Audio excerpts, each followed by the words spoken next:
Good afternoon, everybody. This is the first time that I'm presenting with a microphone, so I don't know how it would go. Today, my presentation is going to be about how to optimize forest road maintenance by the using of Lidar data. 1 month ago, I was in Italy, and I met a forest stakeholder, and he told me a few things that were interesting for me. He said that once you build a road, the road is forever, and that it's much better to take into account all the weak points of the road before constructing it, because once you construct it, fixing it costs much money. So I have decided to include some of his thoughts in this presentation of today. Lidar in forest road management. Why should I care? The access to forest resources defines the value. The availability of Lidar data is improving, and it's getting easier to access to it. Lidar allows to design different tasks, and intelligence of road maintenance need can be targeted by the use of Lidar data. Another important reason why to focus on Lidar data for road management is because of the financial motivation. Forest road maintenance costs about 50 to 150 euros per kilometer per year. In the table that you see here, these numbers come from Finland, but they would also vary depending on the region because of the topography, the slope, the kind of soil. So these are just values so that you get one idea of the money. Lidar also has capability to target the maintenance work to get the most of a limited budget. This is important if you don't have a big budget. And the last point, which is also very important and which I will focus later on during the presentation, is that Lidar can be used to calculate road construction costs and compare alternative routines of a planned new road. Good decisions need good intel. Road management is, at the end, just a group of several decisions that you do repeatedly. Here, you can see some of the decisions that you have to do when you are building a road or when you are managing the road.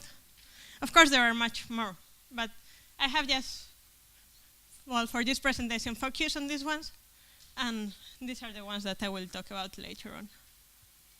Structural metrics. By structural metrics, we refer to measurements that are considering the shape of the road, and especially its availability to stay drained, because most of the damage in the roads occur when the roads get wet.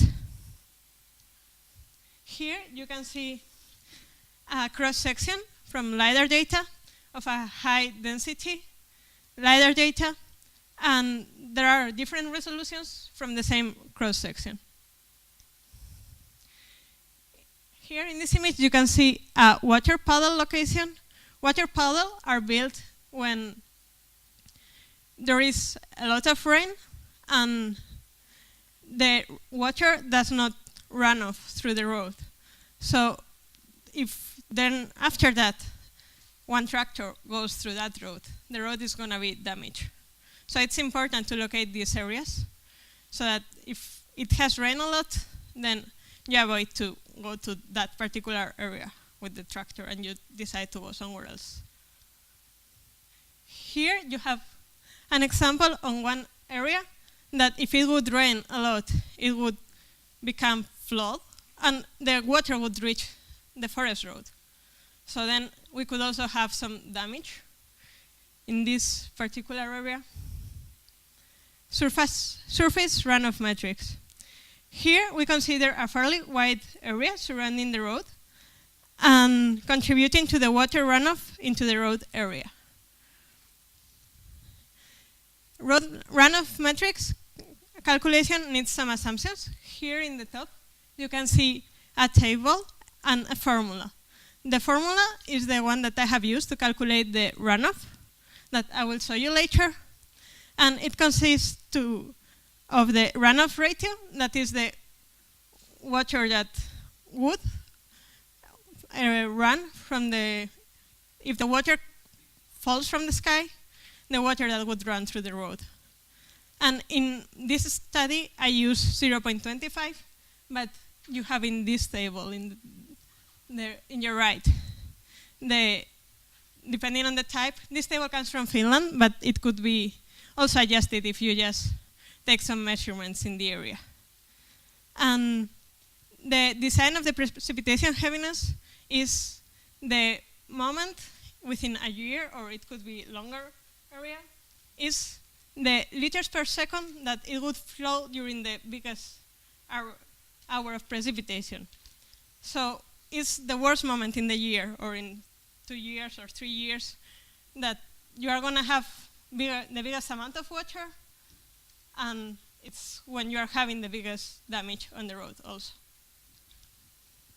And here you can see also an example of a design rain heaviness table. If, for example, the area is bigger than 20 hectares, then you should take 60 minutes at least as a time of reference, because it's the time that it would take to the water to reach the basin, to reach the road. And here you can see another one example of the surface runoff metrics. The darker rigs of the line represents the blue ones, represent the surface runoff that are the biggest, whereas if they are like light and thinner blue color, then this means that the runoff is not so big. And you can also see in the Lidar image, in the cross-section, the same. Here you have another example. And here you can see from a bigger area how the water flows. Here we have attributed to the road the water runoff, so that we have just taken the average for different segments. We have cut the road in segments of 6 meters length, and we have taken the average of the runoff that would go through that road. And in a GIS system, if you just click on one certain point, you can get the information of how many liters per second you are having in each part of the road. Now, let's go to the point that my colleague in Italy told me before, how to design a new road. For designing a new road, you have to take into account several factors. One of them is topography. In topography, it's important because it defines how the water runs. It also defines, when you are constructing a road, which is the area that you should fill or that you should cut. And in the black lines represent the roads that already exist. And you also can see the legend. I will also show in the next slides the legends of the pictures that I'm showing. And this area is from the Italian Alps. Also, for when we are designing a new road, the slope is very important. We will see later, but it has a very big influence in the cost of the construction of the road. And the vegetation height, because here we can see, thanks to the vegetation height, which are the areas that need to be harvested or that need to be thinned, or for other road management purposes, you need to know which are the most important areas, the less important areas, and regarding to trees, this map gives you a very good idea. So with this area, I have decided to, okay, let's just play a little bit with the computer, and let's design a stand that we would harvest. In this map, the brown and red colors represent the areas that have the tallest trees. So I have decided to, well, this is the stand that I'm going to harvest. And then, well, let's build some roads. Where to put the road, how to do it. So now we see the same map of the slope. So if we take into account the topography, the slope, and the canopy height model, we can invent 3 roads. Here you can see the first one, for example, highlighted in blue, the second option, and the third option. Road construction cost per unit of a new forest road as a function of the slope is presented in this graph. This graph is taken from real data from the Italian Alps, and the data was published in 2012. So with this data, I have used the data from this source, and I have decided to attribute to each segment of the road. Well, I have divided the road. I have decided to create, okay, let's put a road of 3.5 meters wide, because in the Alps, the roads were not very wide because of the big slope. So let's put the 3.5 meters wide, and let's divide the road in segments of 6 meters each.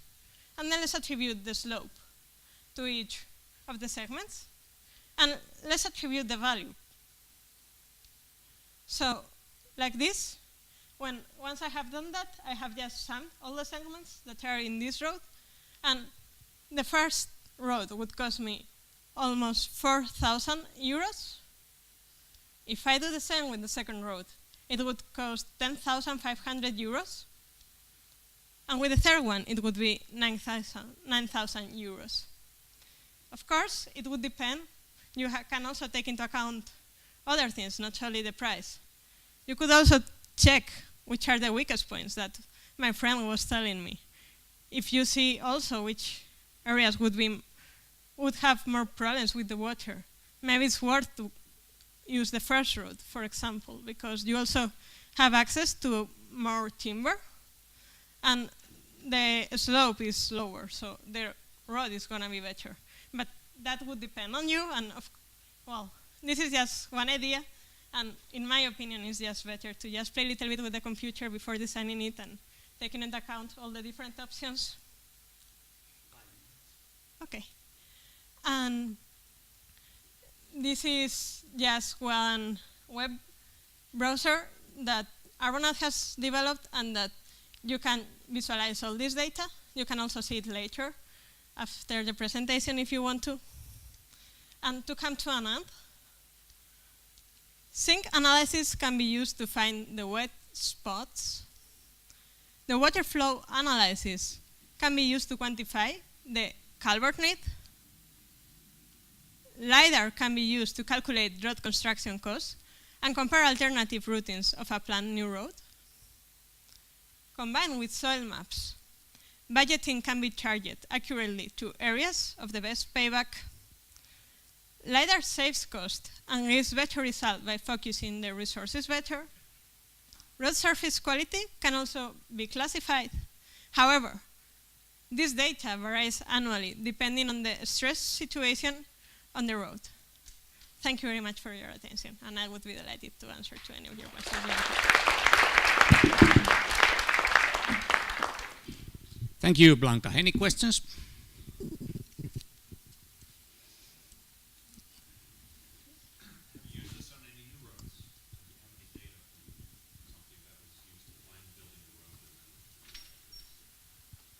Can you repeat the question? Has this been used on an actual project for a new road construction? No, because, well, at least not yet, or I'm not, well, this guy, sorry, this man wanted to know if this has been used in real projects.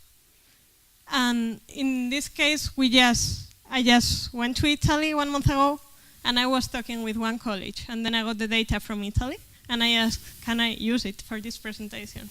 So this is just one idea that came after the meeting with my college, but I have not done anything with this yet, just presenting it here.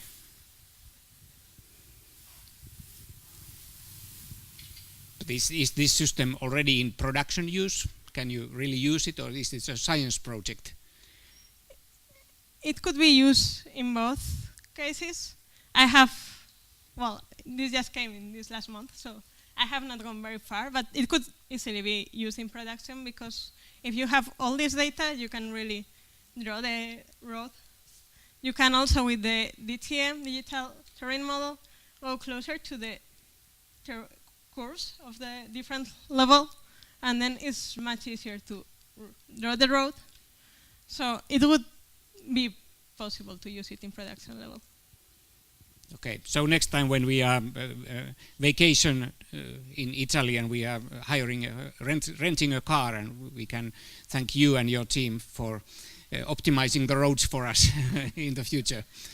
And also you should add a scenery factor, not only the construction parameters, but also for nice scenery, especially on the Alps.